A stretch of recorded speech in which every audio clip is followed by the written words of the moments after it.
அடியார்களே, அடியேன் 371வது பிரதோஷமாக ராமேஸ்வரம் வந்து ராமநாத ஈஸ்வரர் ஆலயத்தில் உள்ள அலங்கார நந்திக்கு அபிஷேகம் கிடையாது, அலங்காரம் மட்டுமே செய்தார்கள்.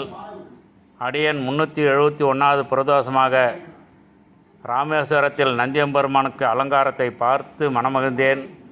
அந்த நல்ல நேரத்தில் உலகத்தில் உள்ள அனைத்து உயிர்களும் அனைத்து மக்களும் நலமாக வாழ வேண்டும் என்று பிரார்த்தனை செய்தேன்.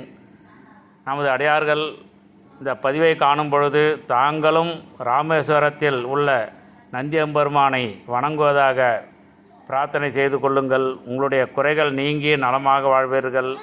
பிரார்த்தனை செய்யும் பொழுது உலகத்தில் உள்ள அனைத்து உயிர்களும் அனைத்து மக்களும் நலமாக வாழ வேண்டும் என்று பிரார்த்தனை செய்யுங்கள்.